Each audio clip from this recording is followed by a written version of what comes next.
KKMD 673화 폴란드 군사전문지 디펜스24 번역. 우크라이나, 터키에게 엔진 기술 이전하고 TFX를 제공받는다? 디펜스24의 보도 얼마나 현실성이 있을까?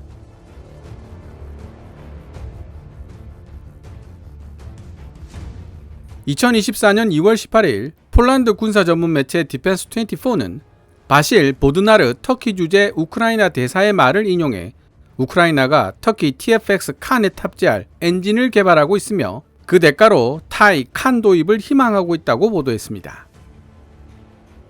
탑재할 엔진을 찾을 수 없어 애를 먹고 있는 타이 칸에게 있어 반가운 소식이 아닐 수 없는데요. 문제는 타이 칸 시제기에 탑재된 엔진은 미국 제너럴 일렉트릭이 만든 F110 계열 엔진이라는 데 있습니다. 사실 터키는 타이 칸에 탑재할 엔진을 자체 생산하기 위해 미국 제너럴 일렉트릭뿐만 아니라 유로젯과 롤스로이스와도 접촉을 시도해 왔습니다.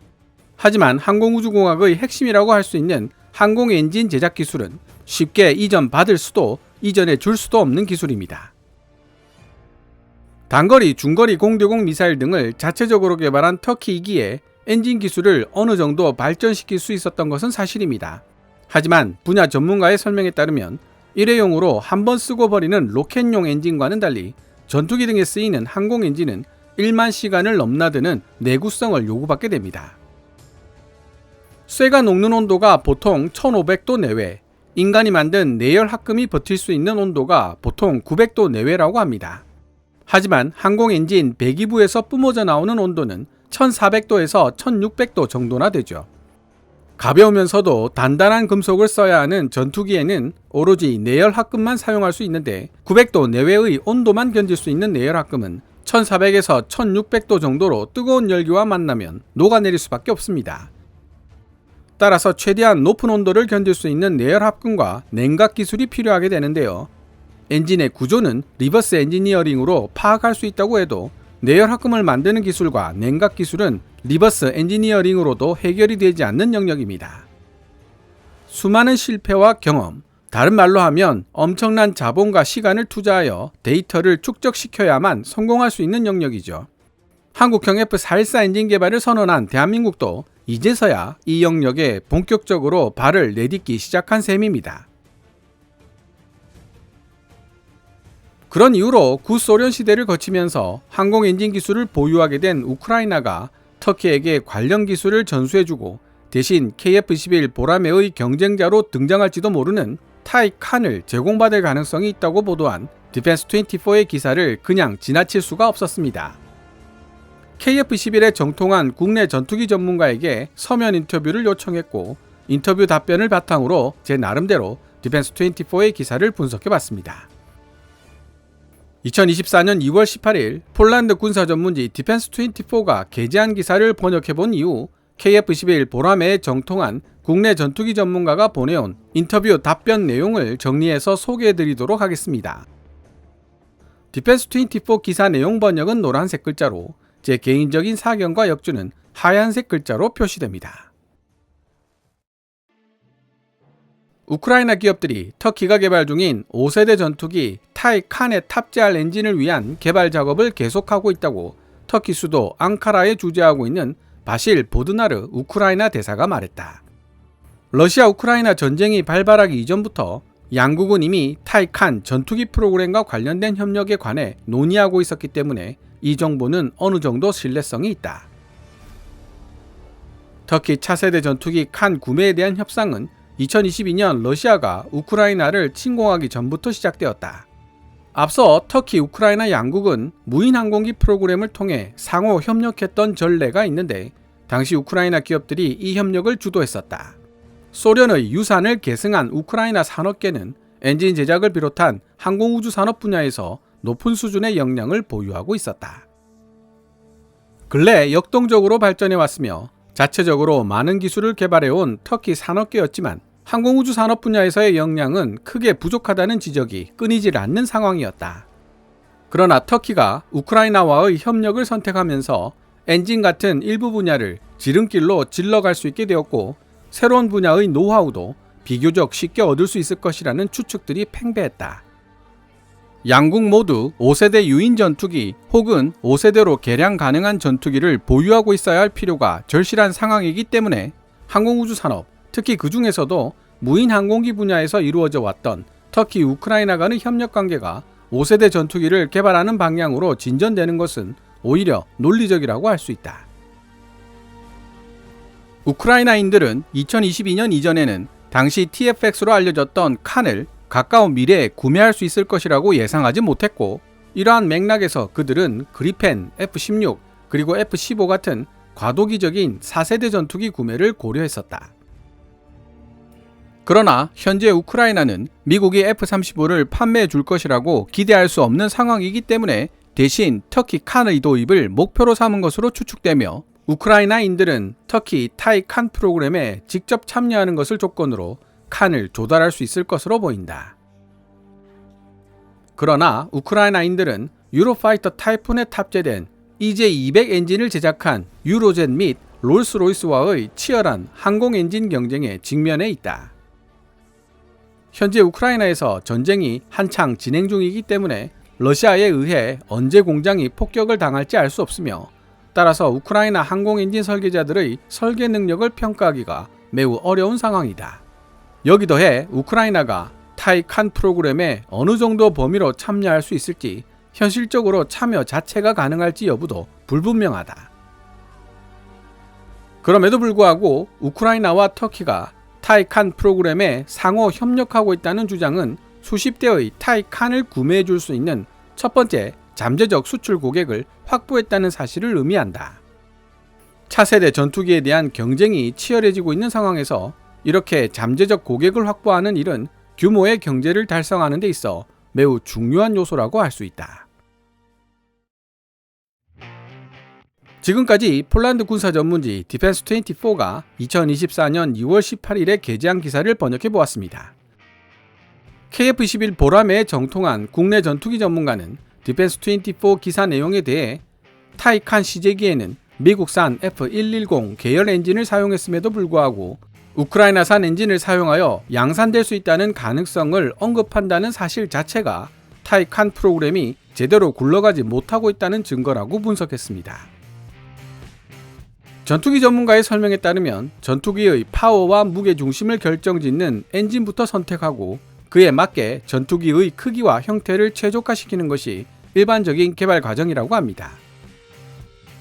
예전에 한번 설명드린 적이 있지만 말도 많고 탈도 많은 보잉 여객기 737 맥스도 기존 737 기체에 덩치와 파워가 더 커진 신형 엔진을 탑재하면서 문제가 생긴 경우입니다.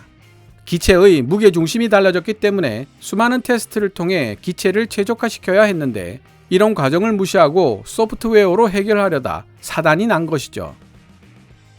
항공기의 성능과 안정성에 그만큼 큰 영향을 주기 때문에 가장 먼저 결정되어야 하는 부품이 엔진인데, 타이 칸은 시제기를 만든 지금까지도 엔진을 선택하지 못해 오락가락 좌충우돌하고 있다는 것입니다. 그럼 KF-21 보라매에 정통한 국내 전투기 전문가가 인터뷰에 응한 내용을 정리해서 소개해드리도록 하겠습니다. 양산 엔진을 먼저 확보해야 전투기의 사이즈를 정할 수 있다. 그런 점에서 엔진도 결정하지 못한 상태로 양산을 논하고 있는 타이 칸의 행보는 개발자 입장에서 정말 이해하기 어렵다. 터키 타이 칸의 시제기는 제너럴 일렉트릭 F110 계열 엔진을 장착하여 만들어진 것으로 알고 있다. 그런데 디펜스24 기사를 통해 우크라이나산 엔진 도입에 대한 이야기가 나오는 것을 보면 터키의 대러시아 정책을 못마땅하게 여긴 미국 정부와 의회가 F110 계열 엔진에 대한 터키 금수 조치를 여전히 풀어주지 않고 있는 것으로 추측된다. 유로젯이 만든 EJ200 엔진도 2015년 터키가 TFX용으로 거론한 첫 번째 엔진이지만 역시 시제기에 장착되거나 정식 구매가 되지는 않은 것으로 보여진다. EJ200 엔진 역시 현재 터키의 친러시아 정책의 영향으로 인해 유럽연합의 수출 허가를 받지 못했을 가능성이 높다. 이미 설명했다시피 타이 칸 시제기에 탑재된 엔진은 F110 계열이다. 미국이 자랑하는 대형 공중우색이 F-15에 탑재된 것이 바로 이 F110 계열 엔진인데, 드라이 추력 17,000파운드, 애프터버너 추력 29,000파운드를 자랑한다. KF-21 보라매에 탑재된 F414 엔진의 드라이 추력이 대략 15,000파운드, 애프터버너 추력이 22,000파운드라는 사실에 비추어 본다면 상당히 강력한 엔진이라는 사실을 알 수 있다. 논리적으로 본다면 이런 F110 계열 엔진을 쌍발로 장착한 타이칸은 F15급의 파워를 보여줘야 옳다. 그런데 타이칸은 전장 21m로 F15보다 2m 이상 더 큰 기체로 만들어졌다.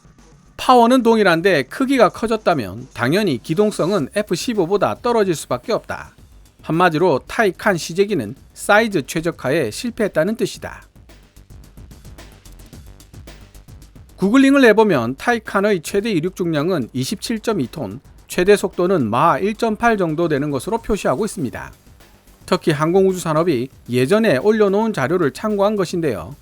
F-15C의 최대 이륙 중량 30.8톤과 최대 속도 마하 2.5와 비교하면 상당한 차이가 있습니다.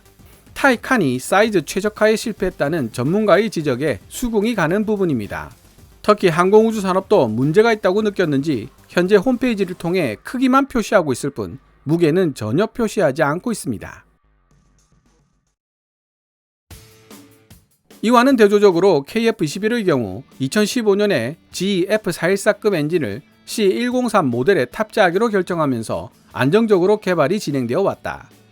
시제기가 만들어졌을 뿐 탑재 엔진도 결정하지 못한 상태에서 사이즈만 키운 설계 개념이나 기체 안정성 및 최적화에는 거의 신경을 쓰지 않고 있는 모습에서 타이칸의 설계 성숙도는 KF-21보다 한참 뒤떨어지는 것으로 보인다. 수많은 테스트를 통해 C103이라는 모델을 도출한 KF-21과는 달리 타이칸은 급하게 개발을 서두르다 보니 기본 모델 도출에 많은 시간과 비용을 투자하지 못한 것으로 분석된다.